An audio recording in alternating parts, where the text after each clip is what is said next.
Assalamualaikum warahmatullahi wabarakatuh. Selamat sore. Saya Nadia Delviana dari kelas BK Reguler C akan menjelaskan pendekatan pembelajaran, strategi pembelajaran, metode pembelajaran, dan model pembelajaran. Yang pertama itu adalah pendekatan pembelajaran.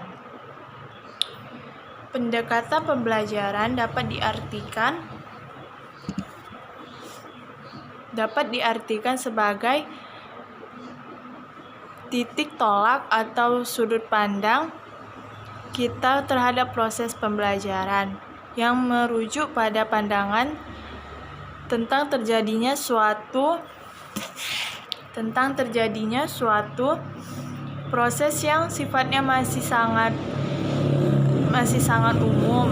Di dalamnya mewadahi, menginspirasi, menguatkan, dan melatari model pembelajaran, metode pembelajaran dengan cakupan teoritis tertentu. Dilihat dari pendekatannya, pembelajaran terdapat dua jenis pendekatan, yaitu pendekatan pembelajaran yang berorientasi atau berpusat pada siswa atau student centered approach, dan pendekatan pembelajaran yang berorientasi atau berpusat pada guru atau teacher centered approach. Selanjutnya, strategi pembelajaran.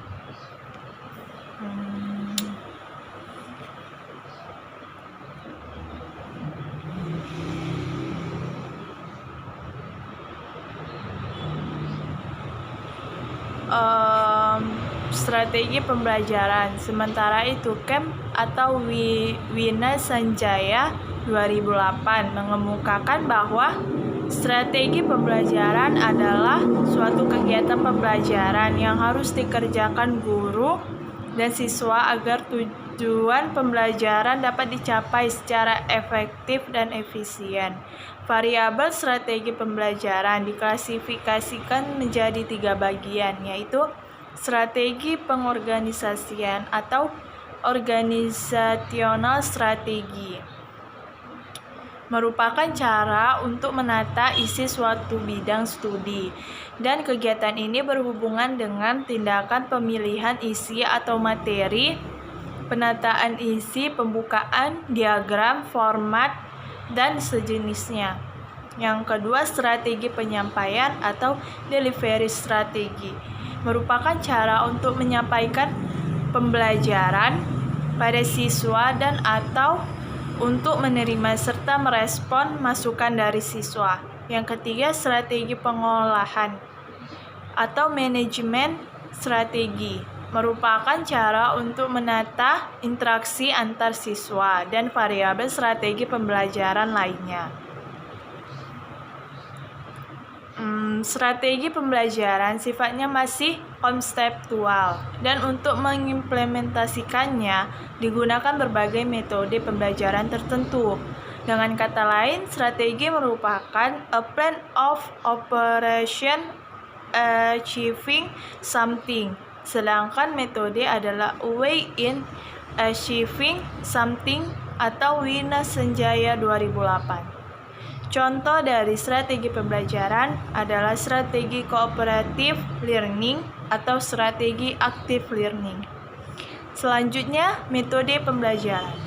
Metode pembelajaran juga dapat diartikan sebagai cara yang digunakan untuk mengimplementasikan rencana yang sudah disusun dalam bentuk kegiatan nyata dan praktis untuk mencapai tujuan pembelajaran. Terdapat beberapa metode pembelajaran yang dapat digunakan untuk mengimplementasikan strategi pembelajaran, diantaranya metode ceramah. Metode ceramah itu adalah metode yang lebih banyak dilakukan oleh guru, sementara anak didiknya bersifat pasif. Yang kedua, metode demonstrasi adalah suatu metode yang menggunakan atau memperlihatkan suatu proses, mekanisme, atau cara kerja suatu alat dengan bahan pelajaran.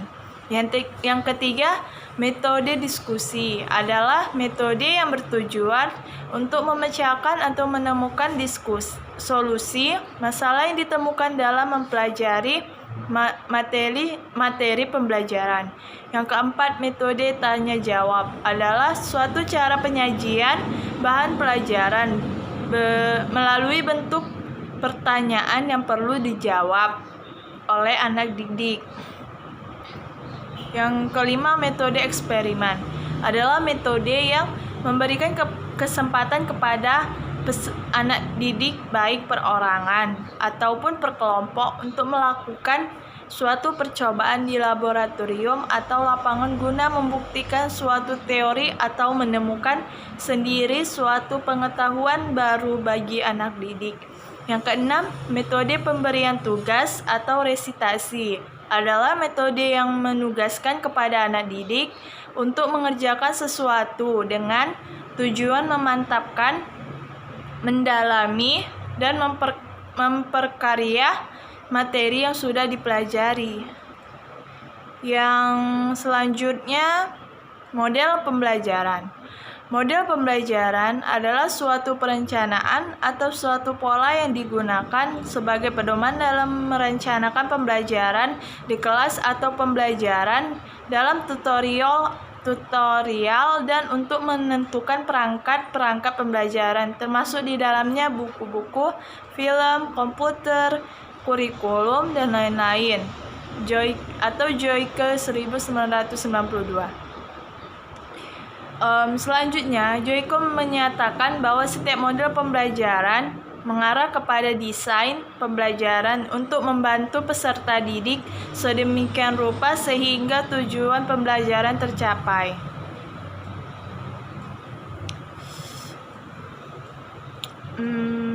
Berkenaan dengan model pembelajaran, Bruch, Joyce, dan Marshall atau Dedi Supriyawan dan A. Benyamin Surasega 1990 mengetengahkan 4 kelompok model pembelajaran, yaitu 1.